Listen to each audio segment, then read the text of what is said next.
పని చేయడానికి పదవి అక్కర్లేదని ఇచ్చిన పదవి చాలని మంత్రి నారా లోకేష్ అన్నారు. కడపలో జరుగుతున్న మహానాడులో పాల్గొన్న లోకేష్ మీడియాతో చిట్ చాట్ సందర్భంగా ఆసక్తికర వ్యాఖ్యలు చేశారు.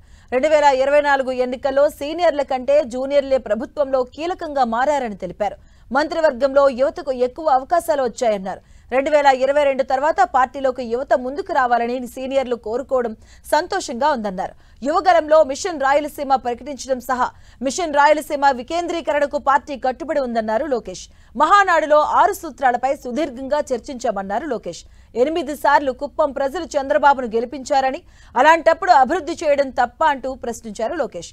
కుప్పంలో రోజుకు 2 లక్షల లీటర్ల పాలను అందిస్తూ పాడి పరిశ్రమ అభివృద్ధి చేస్తున్నామని తెలిపారు.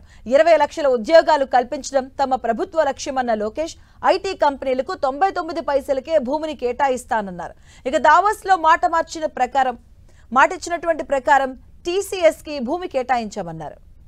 ఇక కూటమి ప్రభుత్వం విద్యాశాఖలో ఉన్నత ప్రమాణాలను పాటిస్తుందని లోకేష్ స్పష్టం చేశారు. వచ్చే విద్యా సంవత్సరంలో ప్రభుత్వ పాఠశాలల్లో 49 మంది విద్యార్థుల కంటే ఎక్కువ ఉంటే 2వ సెక్షన్ ఏర్పాటు చేస్తామన్నారు. ఇక కొద్ది రోజుల క్రితం ఢిల్లీలో తాను ప్రధాని మోదీతో సమావేశం కావడాన్ని అదృష్టంగా భావిస్తున్నానని లోకేష్ వివరించారు. ప్రధాని దగ్గర నుంచి నేర్చుకోవాల్సింది చాలా ఉందని, ఆయనతో జరిగిన భేటీలో రాష్ట్ర పరిస్థితిపై చర్చించామన్నారు. తండ్రి సమానులైన మోదీ ఇచ్చిన సలహాలతో తనలో కాన్ఫిడెన్స్ పెరిగిందన్నారు నారా లోకేష్.